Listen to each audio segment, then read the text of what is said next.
मोठी दुःखद बातमी आहे महाराष्ट्रावर.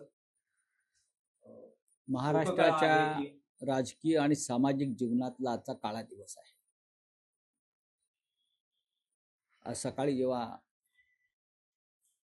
महाराष्ट्राचे उपमुख्यमंत्री अजित पवार यांना मुंबईतून बारामतीला घेऊन जाणाऱ्या विमानाचा अपघात झाल्याची बातमी कळली, तेव्हा आम्ही सगळे प्रार्थना करत होतो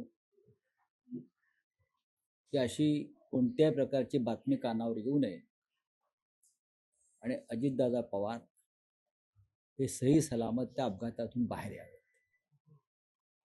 पण दुर्दैवानं ती धक्कादायक आणि दुःखद बातमी आमच्या कानावर आली. अजितदादा पवार यांच्याशिवाय महाराष्ट्राचं राजकारण, समाजकारण हे बेचव आणि आळणी होईल. त्यांचं व्यक्तिमत्व गेल्या अनेक वर्षापासून आपण पाहतो. दिलखुलास, रोखठोक, कार्यकर्त्यांना हवाहवासा वाटणारा नेता. त्यांच्या जाण्यानं महाराष्ट्रावर दुःखाचा डोंगर कोसळलेला आहे. त्यांचं बोलणं, त्यांच्या कामाची पद्धत, त्यांची प्रशासनावरची पकड, या सगळ्या गोष्टी महाराष्ट्राच्या मनात कायम राहतील. बारामती आणि त्यांचं एक नातं होतं आणि त्याच बारामतीमध्ये त्यांना मृत्यू यावा हा एक विचित्र योगायोग आहे. श्रद्धांजली त्यांना कधी वाहावी लागेल असं कधी मनात आलं. त्यांनी त्यांच्या पद्धतीचं राजकारण केलं. उद्धव ठाकरे यांच्या मंत्रिमंडळात अजित पवार हे उपमुख्यमंत्री होते आणि उद्धव ठाकरे मुख्यमंत्री असताना उद्धव ठाकरे यांचं म्हणणं होतं की कॅबिनेटला पूर्ण तयारी करून येणारे ते मंत्री होते.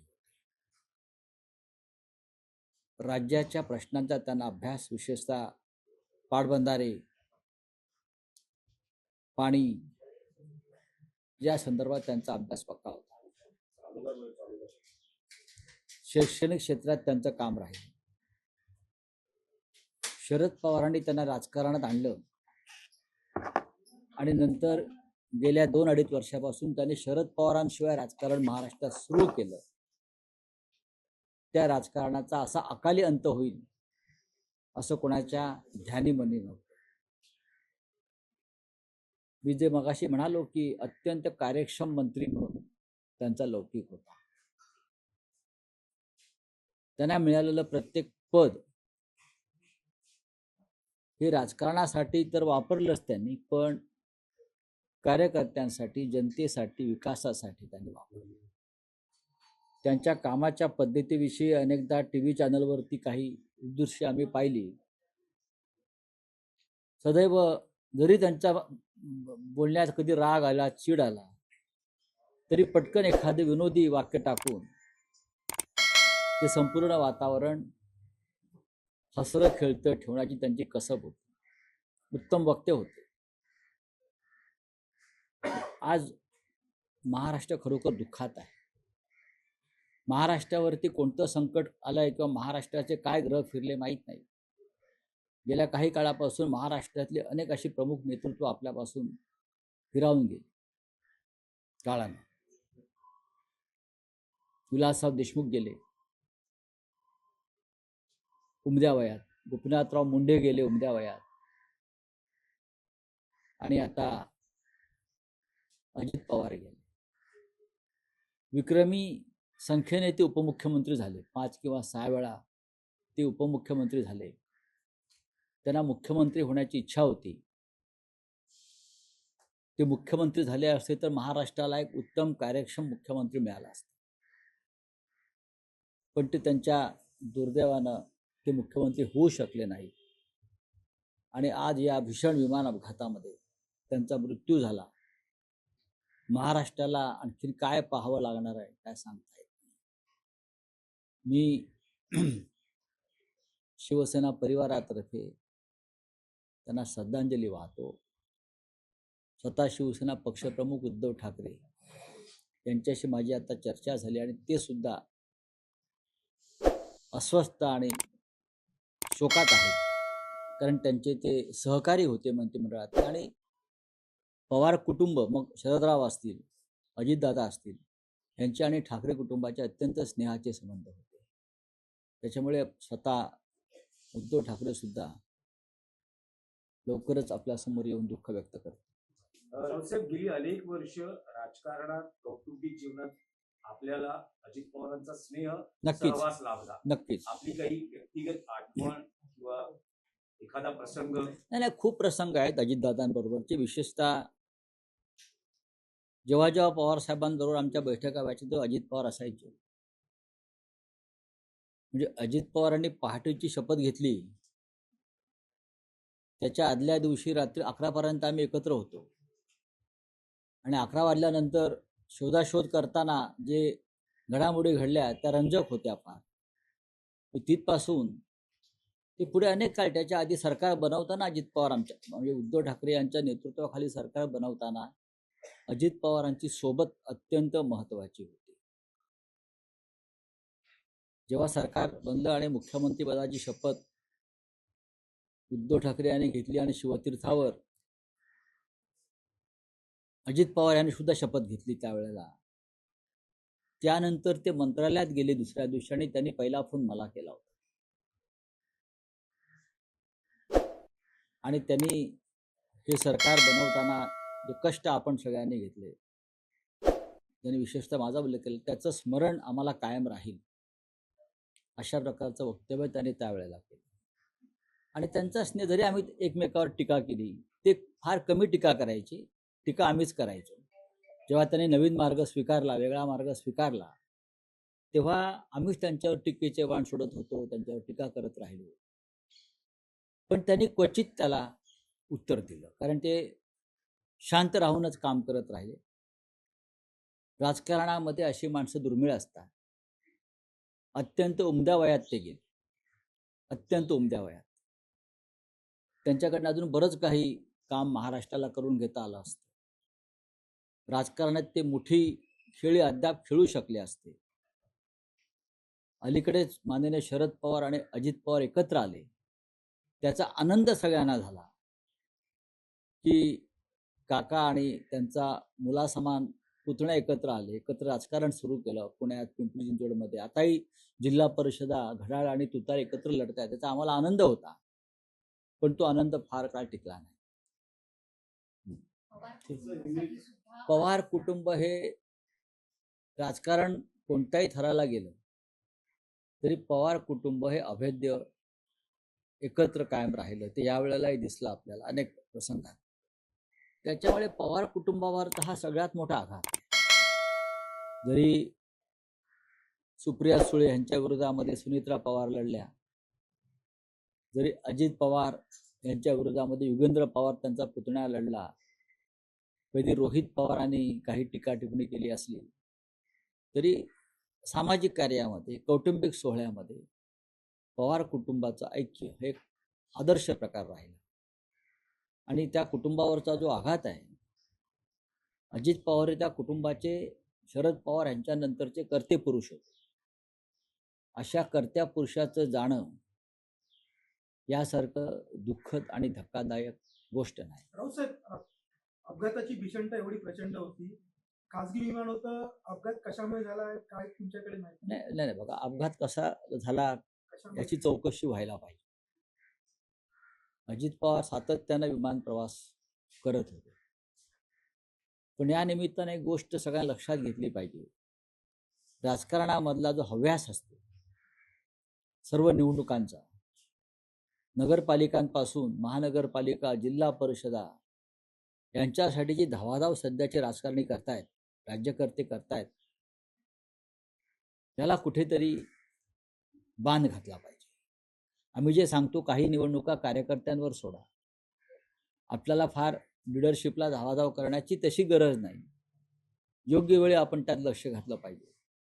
पण गेल्या काही काळापासून महाराष्ट्राचं राजकीय चित्र इतकं विदारक झालेलं आहे की मुख्यमंत्री, 2-2 उपमुख्यमंत्री, मंत्री हे 24 तास राजकारणामध्ये, राजकीय स्पर्धेमध्ये, निवडणुकांच्या स्पर्धेमध्ये गुंतल्यामुळे त्यांच्या या धावपळीमध्ये आपले स्वतःचे बळी जातात, हे लक्षात घेतलं. राऊत साहेब, ज्या पद्धतीने आपण पाहिलं की याच्या आधी अनेक राजकीय नेत्यांचा हा विमान प्रवासाच्या अपघातामध्ये मृत्यू झाला. कुठेतरी राजकीय नेत्यांनी याच्यावरती विचार केला नाही बघा, अपघात किंवा मृत्यू कधी होईल सांगता येत नाही. आता विलासराव देशमुख किंवा गोपीनाथराव मुंडेंचा काही विमान अपघातामध्ये मृत्यू झाला नाही. विमान अपघातात मृत्यू कोणाचा झाला तर माधवराव शिंदे यांचा माझ्यासमोर अलीकडच्या काळातलं उदाहरण, म्हणजे गेल्या काही वर्षापूर्वीचं. त्यानंतर महाराष्ट्रामधला हा पहिला प्रसंग आहे अशा प्रकारचा की या राज्याचा प्रमुख नेता विमान अपघातात आपल्याला सोडून गेला. अजित पवारांना पहाटेपासून काम करण्याची सवय आहे, त्याच्यामुळे आज मुंबईतून ते पहाटे निघाले बारामती आणि दुर्दैवानं सकाळीच त्यांचं निधन झालं. राऊत साहेब, अजित पवार यांचं निधन हे पवार कुटुंबावर जसा मोठा आघात आहे, तसं राष्ट्रवादी काँग्रेस पक्ष आणि कार्यकर्त्यांवरही मोठं संकट आहे. नक्कीच पुढचा काळ कसा तुम्ही पाहता? अजित पवारांचा पक्ष त्याच्यावरती राजकारणावरती बोलण्याचा आजचा दिवस नाही, पण अजित पवारांचा पक्ष हा एक खांबी तंबू आहे. त्यांच्या नेतृत्वाखाली तो पक्ष आहे, पण आज राजकारणावरती बोलण्याचा दिवस नाही. आपण सगळ्यांनी अजित पवारांच्या कार्याचं, त्यांनी केलेल्या सामाजिक कामाचं स्मरण केलं पाहिजे. आणि असा उमदा नेता महाराष्ट्र गमावून बसलेला है महाराष्ट्र के लिए. बहुत ही दर्दनाक, दुख भरा हादसा है. आज सुबह जब हमने ये एक्सीडेंट की खबर सुनी, बारामती में प्लेन क्रैश हो गया है और उसमें हमारे प्रिय अजीत दादा पवार भी है, तब हम ईश्वर से प्रार्थना करते रहे कि किसी भी हालत में कोई बुरी खबर हमारे कानों तक न आए. और हम भगवान से भी प्रार्थना करते रहे, पूरा महाराष्ट्र, चाहे राजनीतिक मतभेद हो हमारे, कि अजीत दादा पवार बचने चाहिए और वापस महाराष्ट्र के सामाजिक और राजनीतिक जीवन में दिखने चाहिए. लेकिन दुर्भाग्यवश जो खबर आई है उसमें से स्पष्ट हुआ है कि हवाई जहाज के एक्सीडेंट में अजित पवार हमारे बीच नहीं रहे.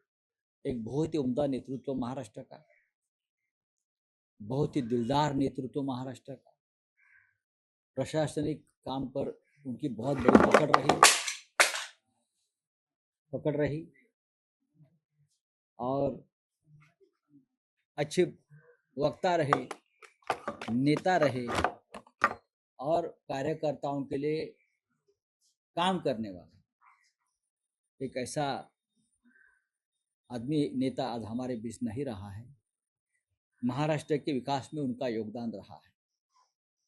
बहुत अभ्यासपूर्ण तरीके से वो काम करते थे. लगभग 6 बार वो राज्य के उप मुख्यमंत्री रहे. यह अपने आप में एक विक्रम है. मुख्यमंत्री बनने की पूरी क्षमता उनकी लीडरशिप में थी, लेकिन बहुत से आयरे गहरे यहाँ मुख्यमंत्री बन गए. लेकिन अजित पवार जैसा नेता, इसमें पूरी क्षमता थी मुख्यमंत्री बनने की और महाराष्ट्र का नेतृत्व करने की, तो मुख्यमंत्री नहीं बन सके.